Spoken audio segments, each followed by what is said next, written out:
still want to fight someone. Is that weird? You just described my eternal mood. Is it because it's almost cancer season? Is that why? Yeah. I blame you. You're welcome. You are basically anamorphing your way into a crab with a weapon of some kind.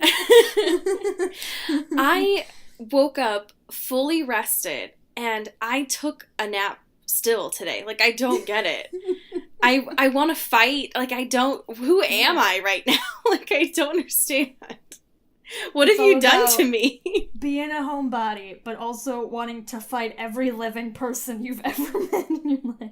Okay, that's so true, because I whined the whole way to my car to grab something today. Like, yeah. I stomped my feet. What have you done to me? I am the most, like, I cry if I have to go hours when I have to, like, not leave my house. And today I stamped my feet in order to leave to go to my car and get my laptop. Cody, you've infiltrated my life because it's cancer season, honestly. Damn it. What am I kidding? I'm not knocking. I am busting down the door open. That's true. It's my time. I've never been more powerful. You're scuttling in with a knife in one hand, yeah, and a cigarette in the other. Yeah. Why are there so many photos of crabs with weapons on the internet? I don't understand. There's so many.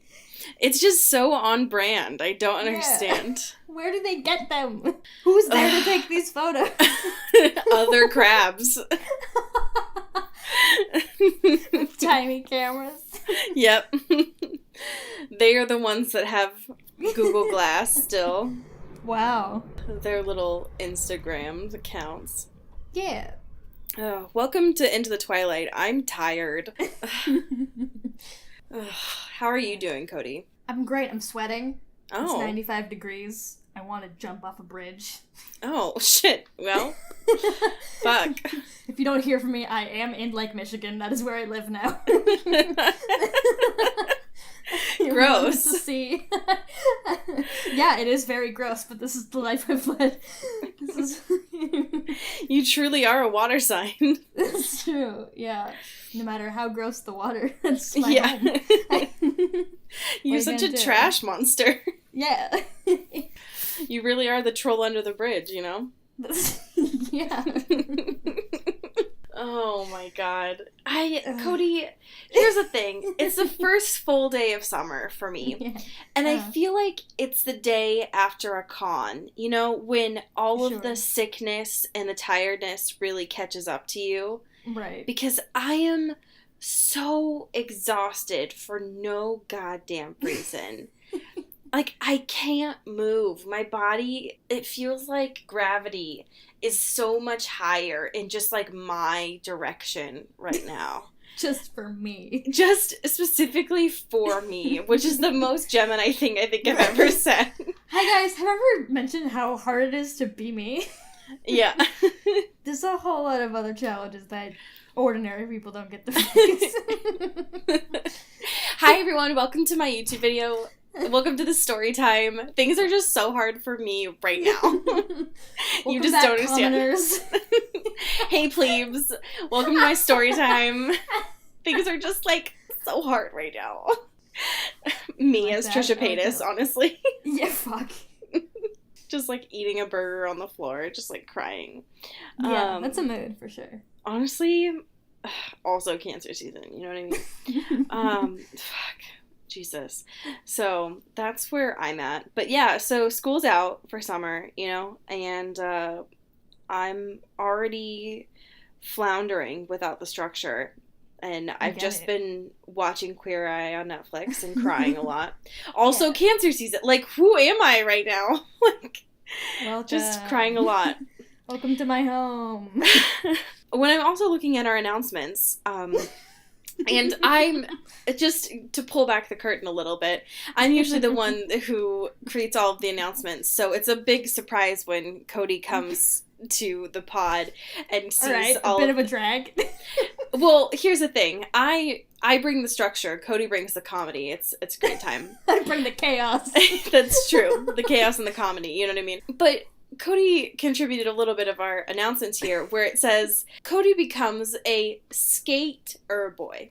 So could you please share with the class here, the non-existent class, I mean, the school's out for summer class, what you mean by that, please? Honestly, you putting on your teacher voice just like a little bit made me feel like I was being scolded, like I was back in high school or something. And I was like, now would you like to tell me what exactly you've done today?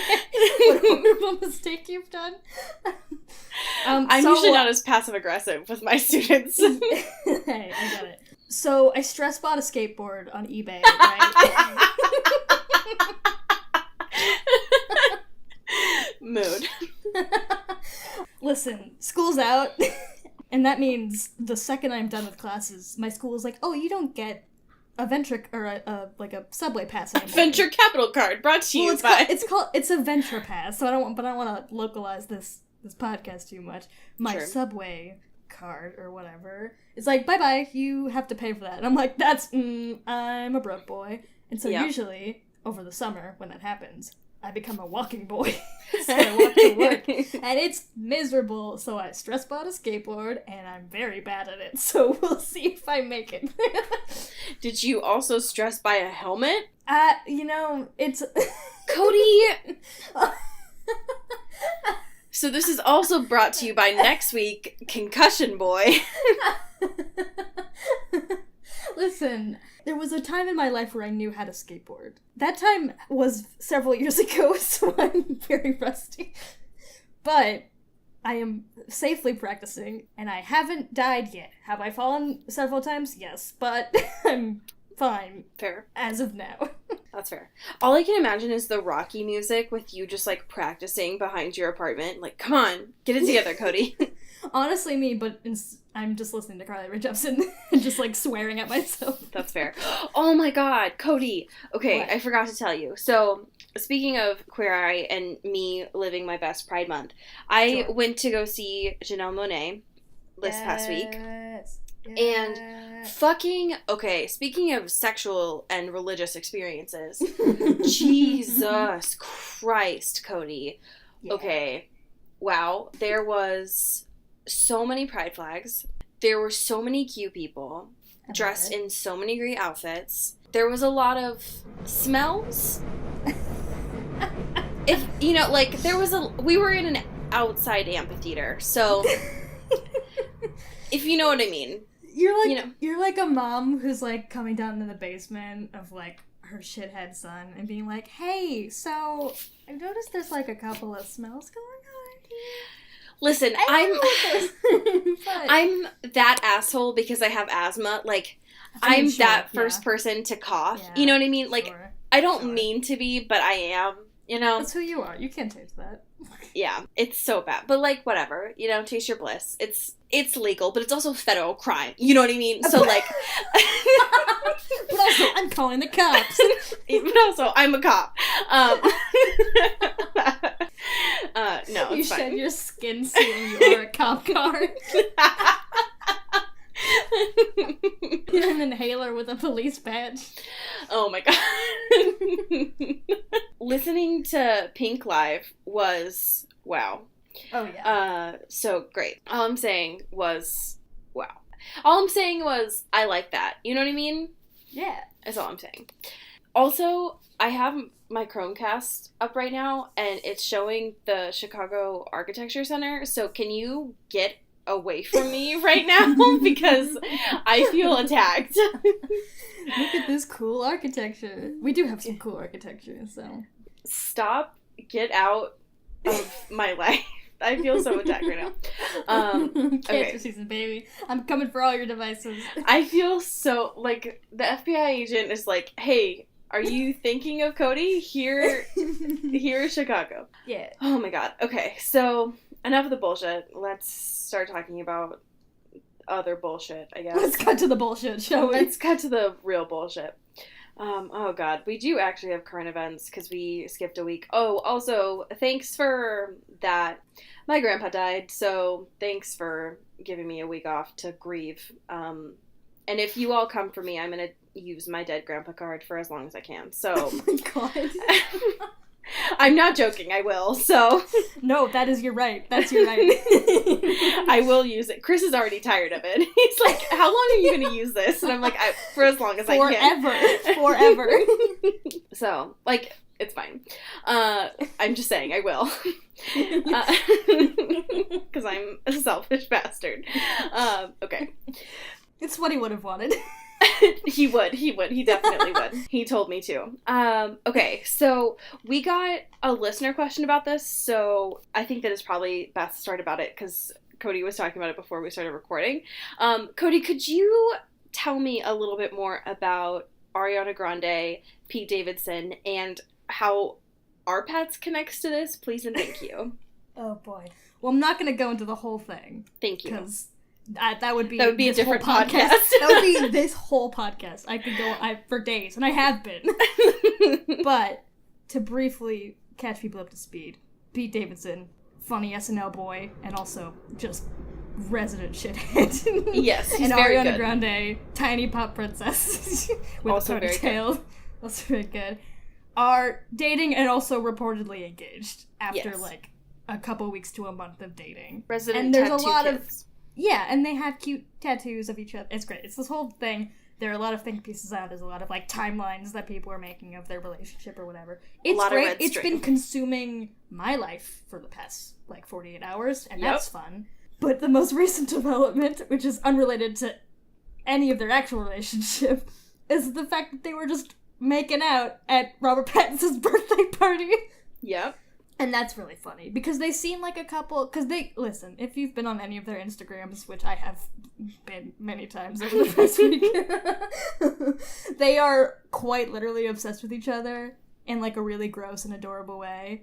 And it just makes sense that they would be like super heavy PDA at other people's parties. Oh, yeah. For sure. It's so good. I also want to talk about the guest list of this party. Please. Which includes Warren Beatty, John Hamm, Chris Evans, Miley Cyrus, Alicia Silverstone, and Chloe Grace Moretz. Tag yourself, please. Who, out of this? Oh, yes. Boy. A solid middle between Alicia Silverstone and Warren Beatty. Great. That's very fair. Yeah. I would definitely be Chris Evans, because you know I would be playing with the dogs at the party. Oh, yeah. Oh, yeah. Our pets wouldn't have dogs, but if there were dogs, I would be playing with the dogs. There's also been alleged reports that they got engaged at our Pats' party, which you know is so fitting. Like, our Pats is like, hello, friends. Let's have a party. And these two gross motherfuckers just were like, let's just get married here. Fuck you, Robert. Yep. Which they brought an officiator, and they're like, what? This is our party now. And he's just like, aw. Like, wow, I would love you to do the rest of this podcast in this accent. Shut up. No, never. Our Pets isn't even like, he doesn't even have a Cockney accent. It's like not even his voice. I just don't have it. She persisted. Stop! No! I just don't. I just am not. I just don't. No, stop. Arguably, though, the most important news out of this that got me so fired up when I saw it. So mad. Cody heard me earlier. I got very pissed. So this came out technically like 2 weeks ago, but I didn't notice it because I was grieving from my dead grandpa. Was this Screen Rant article that's arguably wrong. Just objectively false. Just this person named Lauren Wrong Weathers created this article titled "The 16 Most Powerful Vampires in Twilight Ranked Weakest to Strongest." And like, first of all, who are you? Just say anything. I can't even. First of all, Lauren, stop it. Okay, so here's the thing. They're just so wrong. But I'll just give you the 5 that Wrong Weathers says, because wow. But they say 5 is Jane, 4 is Edward, 3 is Bella, 2 is Aro, and then 1 is Benjamin. Okay. First of all, if we're thinking top 5, Benjamin is definitely up there. Because, like, whoa, super strong. all the Yeah. way. But, wow, okay. When we're looking at this list, James is so high up there. And that's just wrong. Arguably wrong. That's not, wow, okay. And I'm looking at this, and they have Jasper so low. It's so wrong, and I can't go into too much detail because we have so much fuckery to talk about today. But just let it be known. Just let it be known that it's wrong. I'll post it on our Twitter so you all can rant about it and talk about it. And I'm sorry that Wrong Weathers, you got tasked with doing this in the year of our Lord, 2018. But you're wrong, and I'm sorry about it. Okay. Just a quick sidebar. Please. I went on her author page. Please. And another article she wrote in the year of our Lord, 2018, is titled 20 Secrets Behind Pimp My Ride. Now, okay. This woman is writing about Pimp My Ride in 2018. Okay. I don't think anyone's talked about that show in at least a decade. They should be, but they're not. Sure. I guess she is reinstating the conversation, but my god. Okay, and everything else that she talks about is relatively current. Sure, yeah. Except for that. Oh my god. Okay, wow. Alright. Well, Wrong Weathers, what you doing? You know what I mean? Okay, so we do have some questions. Finally. You know, it's been like 6 weeks, but thankfully you guys are getting on it. Yeah. We're just jumping into this, real slow and easy. We had someone ask, Cody, what's a butt plug? I like how this was directed at me. Not by the question asker, but by you.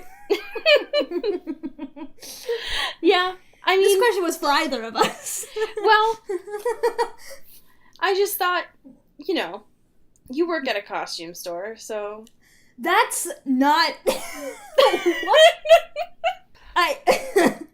I said what I said. Let's talk. let's break this down. I stand by my truth. I've written about sex shops in my journalistic career, but no, let's go for the costume store. That's the avenue where my expertise lies. Yeah. A butt plug is a sex toy. Yes. It goes in your butt. Yep. Often in different sizes or different materials. Some are metal and some are silicone or whatever. Man, it'd be a shame if it was one size. That's for goddamn sure. Well, yeah, sometimes I have a little starter pack, so it's a little baby one, and then it gets a little bigger, and then it gets a little bigger. Yep.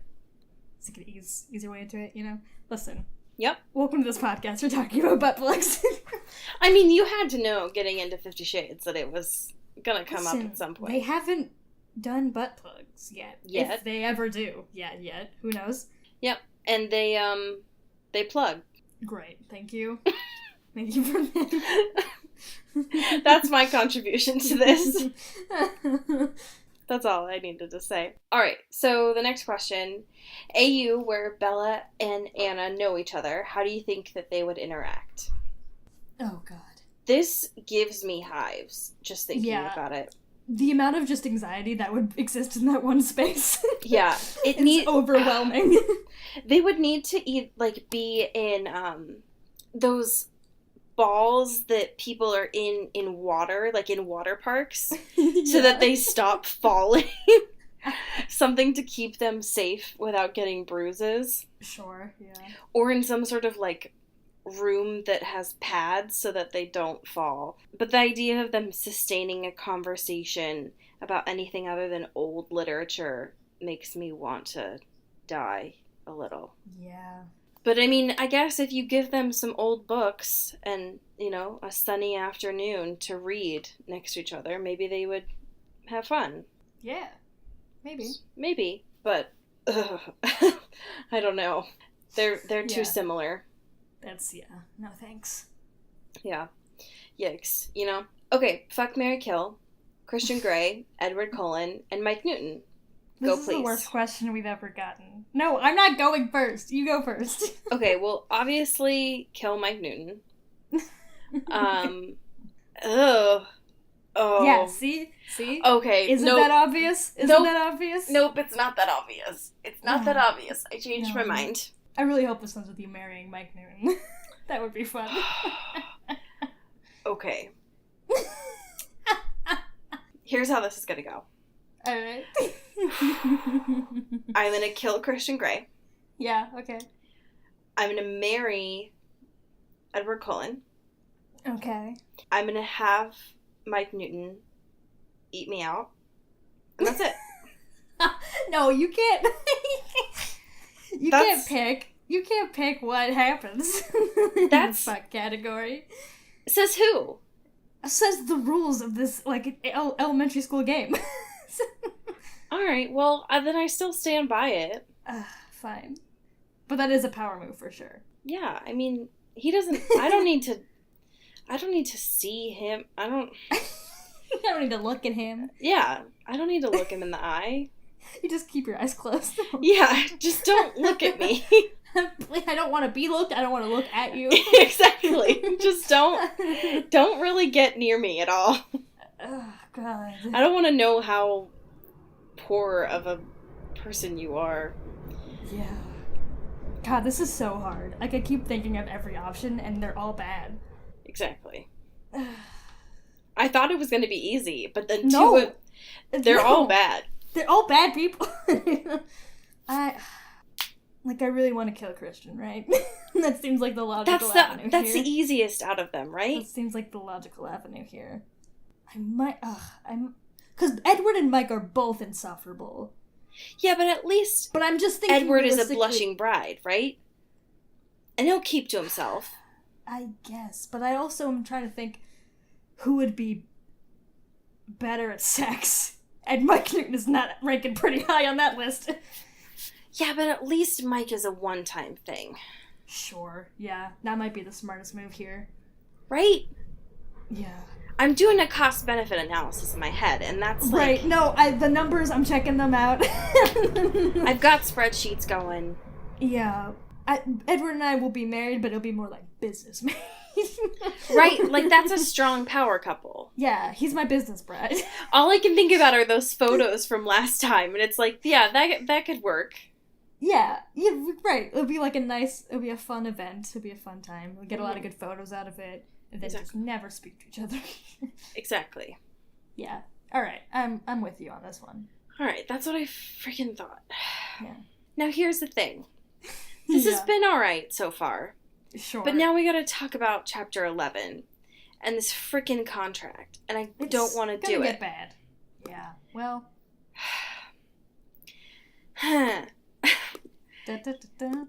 So here's the fucking thing about this, though, right? Is that the whole chapter reads like a literal contract. Yeah. Like, it's not even like she's reading it and she's like having her own quirky like opinions about it. It is just, here's the full text of the entire contract front to back for like 70 million pages. Here you go. Yep. And it just reads like a regular boring ass business contract, except there's some sex stuff in it. And I'm like, I'm bored. Yeah, I don't want to read a contract. It was very boring. So here's the thing about Chapter 11, just like a real nitpicky thing about someone who very obviously does not live in Washington, who wrote this, but Sure. as someone who lives very close to this and who works in Washington, when you're looking at the very first part of this contract, when you're looking at the addresses part, so Christian Grey lives in Seattle. Yeah. And so his zip code reflects the fact that he lives in Seattle. Sure. Anna is supposed to live in Vancouver. Uh-huh. So her zip code should reflect the fact that she lives in Vancouver. Sure. One would assume. It does not. It does not. The last number is literally one off, which would mean that she lives like a neighborhood away from Seattle. And she lives 2.5 hours away. That's not how zip codes in the U.S. work.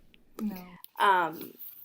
As someone who works in Vancouver, it's just not. I'm sorry.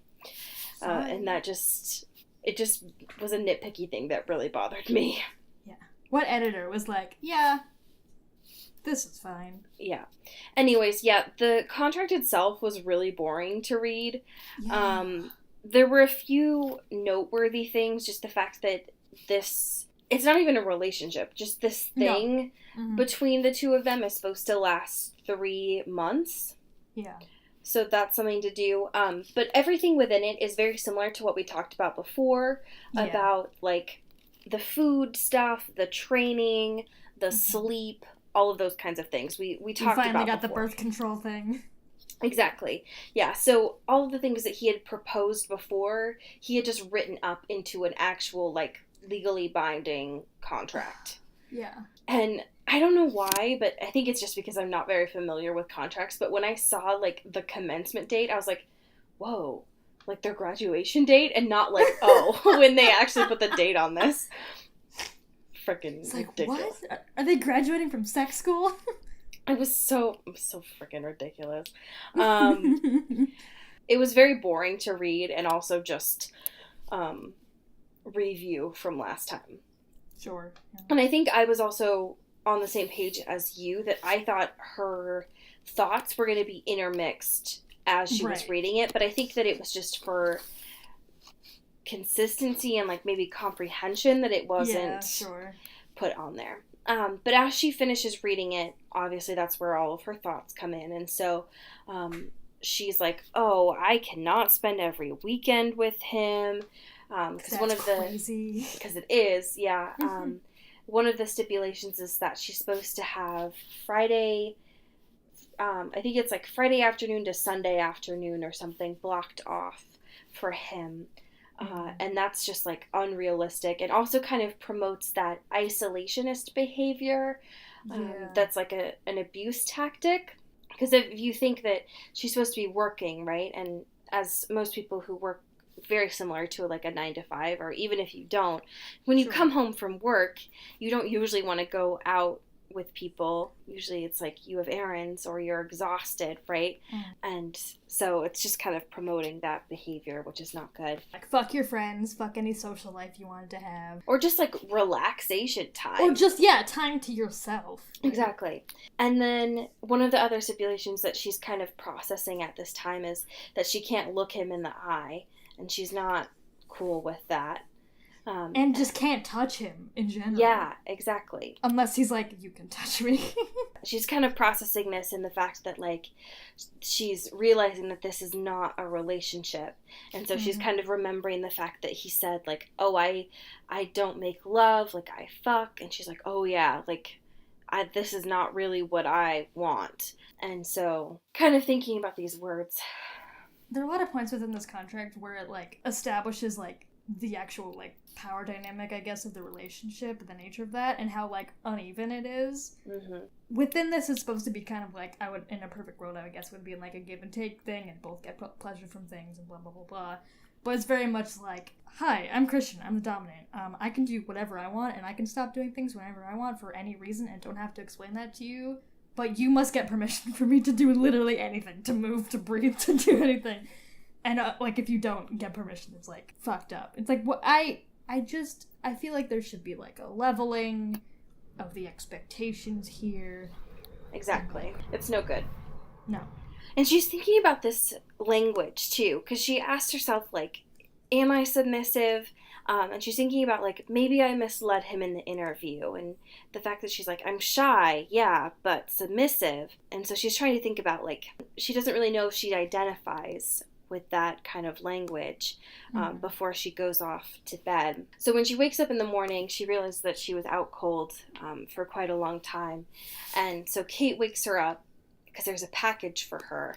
A man is delivering something and says that he can't just drop it off, but he has to have her sign for it and also set it up for her. And this is when the book kind of dates itself. Yeah. Quite a bit, actually, because he he says that he's going to set up and assemble a MacBook Pro that isn't available in the shops yet. It is, in fact, the very latest from Apple. Whoa. Yep. Listen, as someone who's had the original MacBook Pro up until maybe 2 months ago... I get it's very dated, but it's also so weird being like, oh, this very old computer was very much the most recent piece of technology I've had in like 8 years.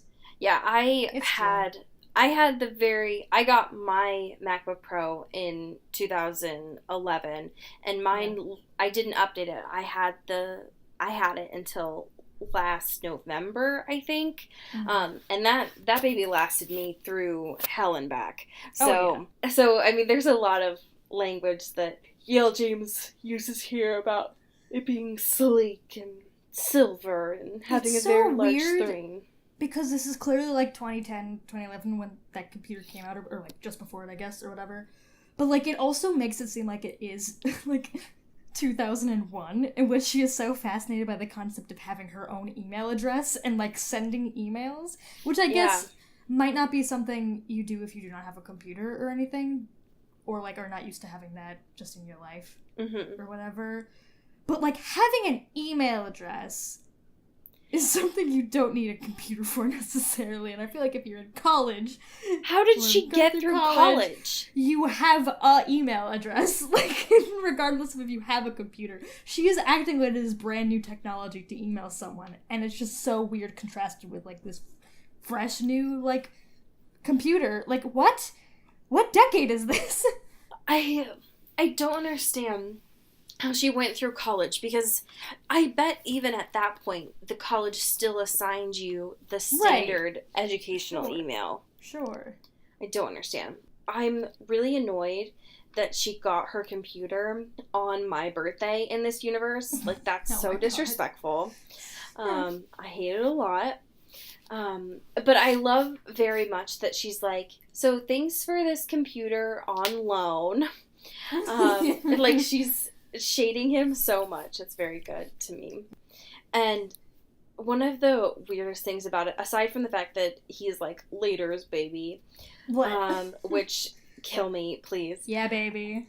Is the fact that she's all giddy and happy about the fact that he emailed. And I guess what's weird is, so I guess, because she has a cell phone, so she's all excited about the fact that there's like this instant communication, as if this is like brand new information for her. And it's just wild to me that this is novel for her. I don't know. I'm so bored by all of this. I can't stop yawning.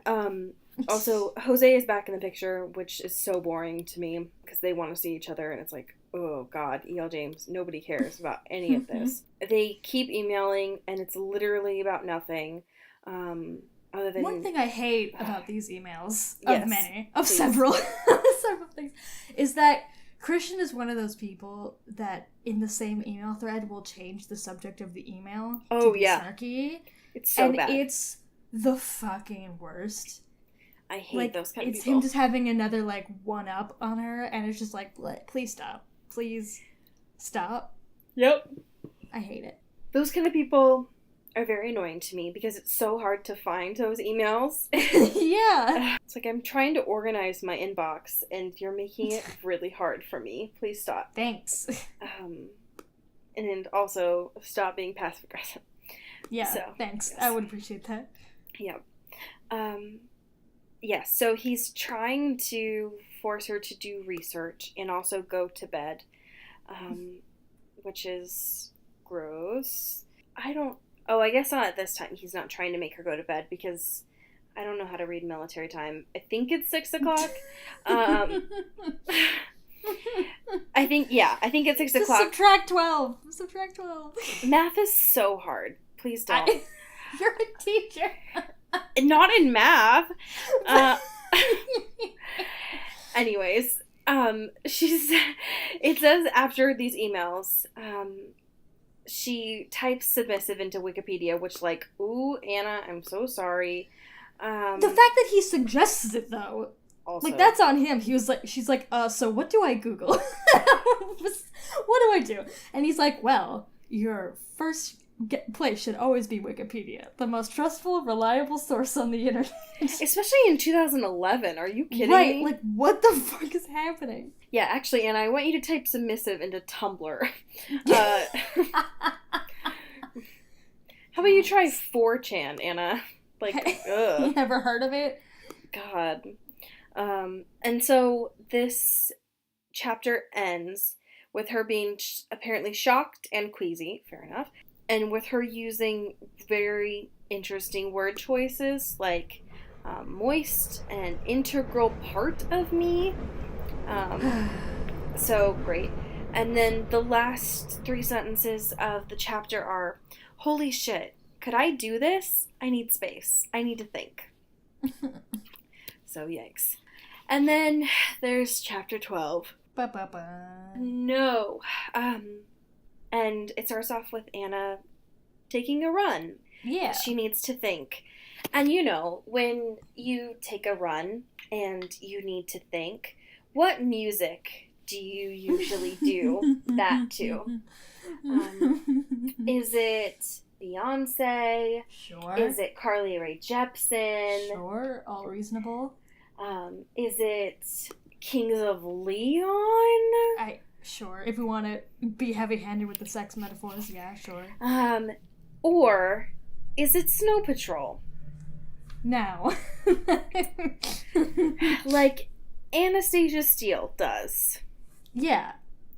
Listen, Anastasia Steele is a depressed runner personified. Anna. Let's go for some sad running. Do you ever just take a run to chasing cars? Because, wow. You know, did you know that Snow Patrol is still touring? Is that true? That is very true. Wow, what are they up to? They are, in July alone, in, this is going to be a fun pronunciation exercise, Werchter, Belgium, Wow. Lisbon, Portugal, and Madrid, Spain. Wow. Worldwide, boys. Yeah. They are them international boys. So they are still doing the damn thing. I love it. So that's great. But Kate is certifiably shook that her roommate has sneakers, 1, apparently, and also can run, 2. So, great. And then when she gets back home, she sends an email to Christian. As she does. As her she favorite does. hobby. Yeah, apparently. After looking through Kate's clothes that she's going to Barbados for, I don't know. But she sends an email to Christian, 2 sentences, actually, that says, okay, I've seen enough. It was nice knowing you. And she's like, that's a fun joke. This is a fun prank to play. Yeah, and as soon as she sends it, she's like, will he find it as funny? Oh shit, probably not. Because Christian Grey, not really known for his humor, Anna. No. Google, how do you delete an email? How do you unsend an email? Yeah, that's definitely something she would Google. Absolutely. So she begins packing up her room, listening to Snow Patrol still, because that's what you do. And then, for some reason, maybe her spidey senses, she looks up in her room, and, oh, you know, Christian Grey is just in her doorway. Cool, man. Cool. Like, super great. Cool. Love that. And, you know, because that's totally normal, she's freaked out. And he's just completely chill because Christian is a weirdo who's just violating her privacy. And he tries to explain this like it's totally normal, that he thought her email warranted a reply in person. That's... Gross. Can you believe this guy? No, literally never. Not once. Not once. And he tries to be all so casual. Extra. Yeah, he's so casual, but also so incredibly invested, and also just so self-conscious, and just so, like, also controlling and weird. It's just so strange, because, like, he's clearly setting up something that is, like, no strings, like, we have this contract, but it's very much not a relationship, this is very much, like, a purely sexual thing, like, I don't want to, like, make love to you, I don't want to, like, have a relationship with you, I'm not gonna care about you, I just want to, like, do this thing because I think you're hot, and I think you would want to do this with me, right? Whatever. But he is still giving her all these lavish things, and he's, like, harping on her emotions towards him, and really, like, encouraging those emotions, even though they're not what he wants. Mm-hmm. And what he's saying that he doesn't want. And that's the gross thing about this whole scene that happens Right. is he tries to be like, oh yeah, I always wanted to see how your room is. And she's like, how did you get here? And he's like, oh yeah, I was still at the Heathman. I live there now. And he decides to fuck her, right? And Yeah. he does this whole, like, repetition of nice thing, right? Mhm. But the gross thing about it, I mean, there's multiple gross things, but I think arguably the grossest thing is Yeah.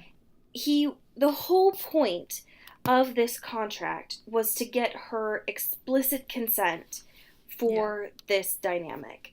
Right. And he's still deciding to have sex with her when she hasn't signed this contract. Right.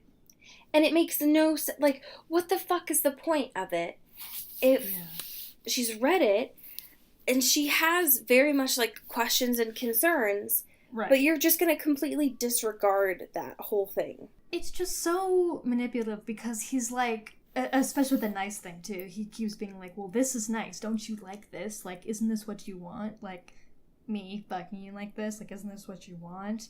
And all these things. And it's just so gross because, like, how about you have a discussion about this contract that you were trying to propose to her, in Right. which she is very new into this world and very confused and also very emotionally attached to you for some reason.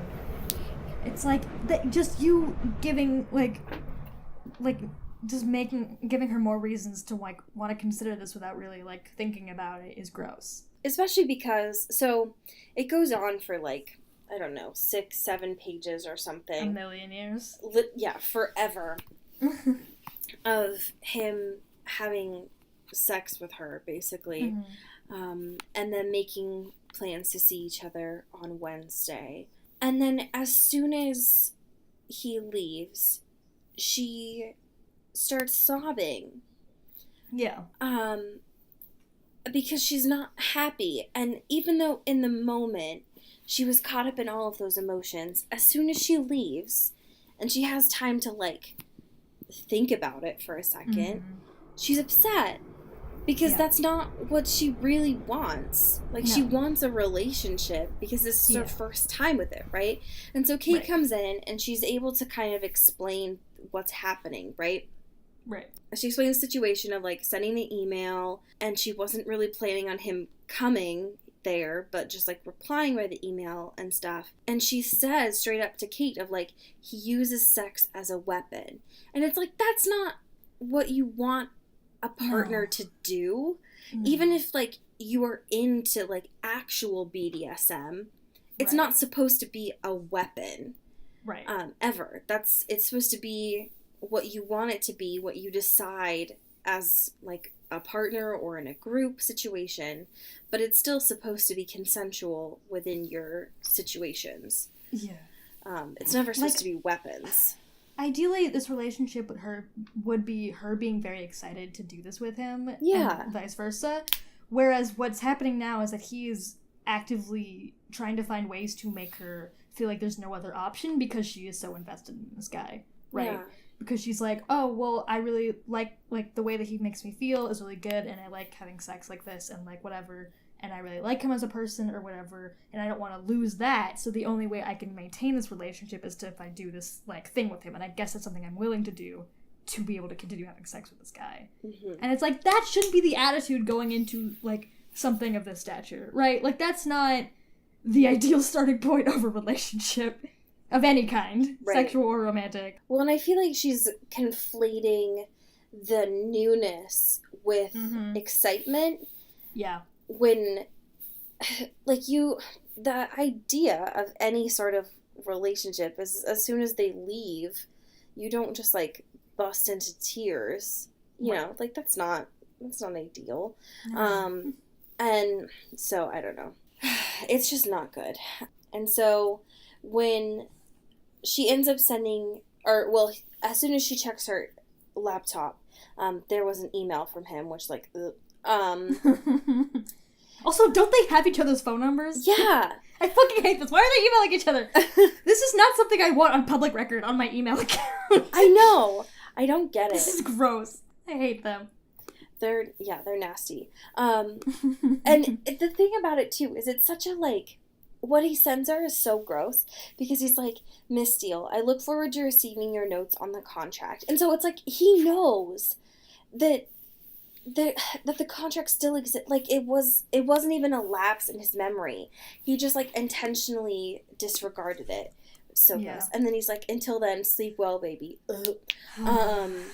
Okay. And then she sends him this like 3 page email, which is so like, good job, Anna. Yeah. That goes through the whole contract of all of her notes with it, which is very good. And there's some very choice things. I think, did you have any favorites of this thing? Well, I like the part where she's like, why the fuck can I masturbate? Like, yes, that was very good. Although she was like, I'm not going to do it anyway, which is like, come on. Just like, that shouldn't be a reason, whatever. Yeah, I like the whole obey you in all things, except without hesitation, your discipline. We need to talk about this. Yep.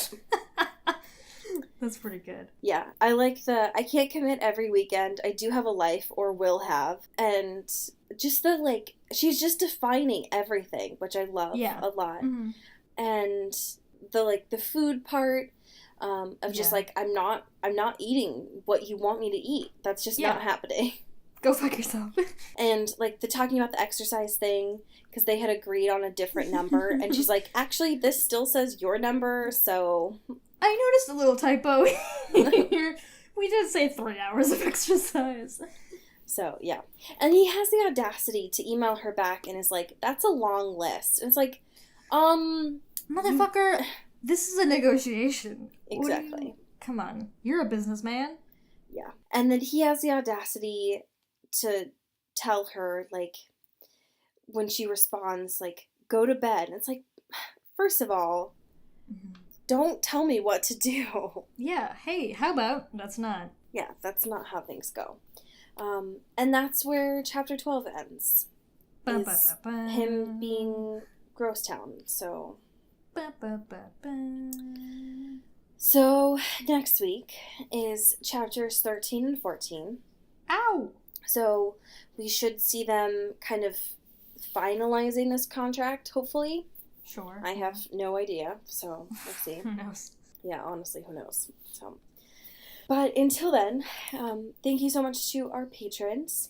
So, thank you so much to Shannon Clearwater, who is the Snow Patrol playing in Anna's earbuds.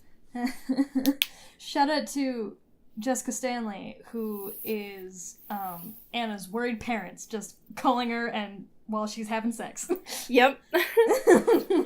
And thank you so much to Katie Weber, who is the 2011 iOS running on, I guess it's OS, running on the MacBook Pro that Anna Steele has. Yeah, baby. Thank you so much. And it is Taylor Browntown time. And we have an old school Twilight fanfiction today. Oh, shit. And I think we haven't done this one, so we'll see. Who can say? Who can say? I don't know. Every time that we end these podcasts, they're gone forever in my head. So, so let's see if maybe you remember this one. But it's Charlie Swan is taking parental control. I love it. Sound familiar? I don't know. No, I don't think so. Okay. So we all know MTV's Parental Control. And then it says evil minions nod heads. Gross. And we all know Charlie hates Edward. So he's taking control. But who is the contestant pale with the obviously fake mustache? And why does he look so familiar? And this was published on April 25th of 2009. So yikes. I look over at Edward, who was pursing his lips so he wouldn't start laughing. I get to choose 2 guys for you to date, he continued, and hopefully you'll pick one of them, therefore dumping the scum you're dating now. Edward began shaking with suppressed laughter. I am not going on this show, I yelled. Yes, you are, Charlie bellowed back. I'm not. You are. Belle, I think you should go on the show, Edward managed to choke out. What? Me and Charlie yelled simultaneously. Yeah, I will show Charlie here that you aren't going to leave me just because you meet someone else, that our relationship is strong. What? We both repeated. I just told you. Scroll up the fanfic a little. Bella and Charlie scroll up. Whatever. Bella, fill out the profile thing on the bench. I start looking for my future son-in-law on Tuesday. And Charlie walked out of the room. Edward, I cried, plopping on a kitchen chair. How could you do this to me? Okay, I already explained. Do you need to scroll up again? No, I grumbled. Now let's fill these things out. He grabbed the piece of paper. Name, Bella Swan. Age, 18. Forever if I get my... No, Edward, give me back the pen. Thank you. Describe your perfect guy. Pale, 108 years old. Bella, no. Fine. 17 or 18 years old. Sparkles in the... Edward glares. Fast when he runs. Strong. Name is Edward... Why don't we get to the next question? Oh my god, this is so bad. He suggested hastily, what don't you like about your boyfriend? Nothing. He is perfect in every way. I don't want anyone else. Edward grabs the pen, crosses out Bella's handwriting, and writes in his own answers. I love my boyfriend, but I'm willing to try to get along with anyone my father suggests for me with grace. No, that's it, I yelled, throwing the paper in the vague direction of Charlie. That's all you're getting, Dad. Happy auditioning. End scene. Wow. Oh, I forgot to mention that this was written by my boyfriend, Edward Sparkles. Oh, so wow. Thank you so much for that. That's beautiful. Their photo is two very young children who have very strong looking braces. And it looks like it has not been updated since 2009. So that's very good. That's very good. Wow. Okay. Oh, as we say in Seattle. Get bit. Get whipped!